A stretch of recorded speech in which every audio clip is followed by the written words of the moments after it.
आज से 100 साल पहले जर्मनी के अंदर जिस भी कैदी को सजाए मौत सुनाई जाती थी, उसे बीच चौराहे में लाकर कई हजार लोगों की मौजूदगी में मार दिया जाता था। जी हाँ, उस कैदी का सर तेज धार वाले ब्लेड की मदद से एक ही झटके में उतार दिया जाता। इसी चीज से इंस्पायर होकर चाइनीज सर्जन्स ने फैसला किया कि मरने वाले इंसान की बॉडी को भी इस्तेमाल में लाया जाएगा। वो लोग जो किसी भी तरीके से अपनी बॉडी के ऊपर से अपना कंट्रोल खो बैठते हैं, यानी दूसरे अल्फाज में ऐसे लोग जो किसी भी तरीके से पैरालाइज हो जाते हैं, उनका सर काट कर मरने वाले कैदी की बॉडी के ऊपर लगाया जाएगा, जिसका फ़ायदा ये होगा कि पैरालाइज इंसान को एक नया जिस्म मिल जाएगा। लेकिन क्या ये चीज़ कभी पॉसिबल हो भी सकेगी या नहीं? मेरा नाम है उबैद रज़ा और देखने वाले तमाम व्यूवर्स को एक बार फिर से खुशामदीद।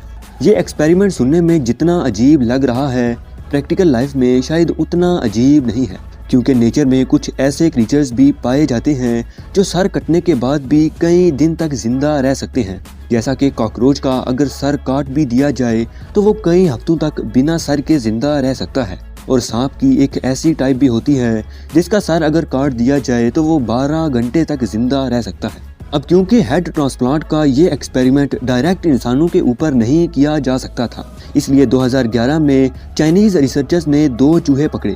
एक का रंग वाइट था और दूसरे का ब्लैक। कई हफ्तों की मेहनत के बाद एक फोटो पब्लिश की गई जिसमें देखा जा सकता है कि दोनों चूहों के हेड ट्रांसप्लांट हो चुके हैं। लेकिन क्या होगा जब यही सेम एक्सपेरिमेंट इंसानों के साथ किया जाएगा? क्या इंसान जिंदा रह भी सकेंगे या नहीं? साइंटिफिक रिसर्च के मुताबिक अगर इंसान की गर्दन काट दी जाए तो अगले ही सेकंड में इंसान ऑक्सीजन इनहेल करना बंद कर देगा, दिमाग तक खून नहीं पहुंच पाएगा और 5 से 10 सेकंड में इंसान की मौत हो जाएगी। लेकिन यहाँ एक और बात रिसर्चर्स को परेशान कर रही थी।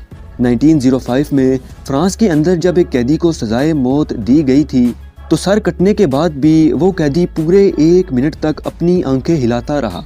इस बात के पीछे की मिस्ट्री क्या थी वो चाइनीज एक्सपर्ट्स ने बता दी। उनका कहना था कि जैसे ही हमने चूहे का सर काटा तो उसका दिमाग 4 सेकंड तक न्यूरॉन्स के थ्रू बॉडी को मैसेजेस भेजता रहा।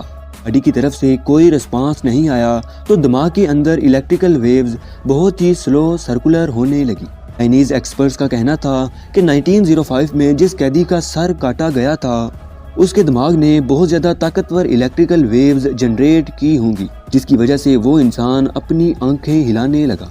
इसी थ्योरी की बेस पर साइंटिस्ट का मानना है कि अगर हम मरने वाले इंसान के दिमाग में ताकतवर इलेक्ट्रिकल वेव्स ट्रिगर करने में कामयाब हो जाते हैं तो एक ना एक दिन हेड ट्रांसप्लांट करना भी पॉसिबल हो जाएगा। लेकिन इस उम्मीद के ऊपर पानी उस वक्त फिरा जब एक एक्स सर्जन माइकल सार ने हेड ट्रांसप्लांट की इम्पॉसिबिलिटीज दुनिया के सामने पेश की। उनका कहना था कि अगर किसी इंसान का शोल्डर उसकी बॉडी से एम्प्यूटेट कर दिया जाए तो उसे दोबारा से जोड़ना इम्पॉसिबल होता है, क्योंकि उस बाजू की मेजर नर्व्स डेड हो चुकी होंगी। बाजू की हड्डी तो जिस्म के साथ किसी न किसी तरीके से जोड़ दी जाएगी, लेकिन वो इंसान कभी भी अपने बाजू को इस्तेमाल में नहीं ला सकेगा। ये बात सुनते ही एक और न्यूरोसर्जन सोशल मीडिया पर आ गए, जिनका कहना था कि वो एक मंकी का हेड ट्रांसप्लांट कर चुके हैं। उन्होंने ये सब कुछ प्रूव करने के लिए कुछ फोटोज और वीडियोस भी अपलोड की, जिनको देखकर कई एक्सपर्ट्स की सोई हुई उम्मीदें फिर से जाग उठी। अब एक्सपर्ट्स एक ऐसे इंसान की तलाश में थे जो अपना हेड ट्रांसप्लांट कराना चाहता हो, और खुशकिस्मती से एक ऐसा इंसान साइंटिस्ट को मिल भी गया। ये है रशियन प्रोग्रामर विलेरी, जिसकी बॉडी पूरे तरीके से पैरालाइज हो चुकी है। बस इसका एक हाथ हरकत करता है, जिससे विलेरी अपनी पावर चेयर को चलाता है। हेड ट्रांसप्लांट के लिए विलेरी ने $100 मिलियन की भारी फीस अदा की, जो कि लोकल करेंसी में 1 अरब 14 करोड़ रुपए बनते हैं। अब इसका हेड एक मरे हुए इंसान की बॉडी के साथ ट्रांसप्लांट किया जाना था, लेकिन फिर कुछ ऐसा हुआ कि विलेरी ने यह सर्जरी कराने से साफ साफ इनकार कर दिया। नाज़रीन, अभी हमारी टेक्नोलॉजी इतनी एडवांस नहीं हुई कि किसी इंसान का हेड ट्रांसप्लांट किया जा सके। वीडियो यहाँ तक देखने के लिए बेहद शुक्रिया। मिलते हैं अगली शानदार वीडियो के साथ।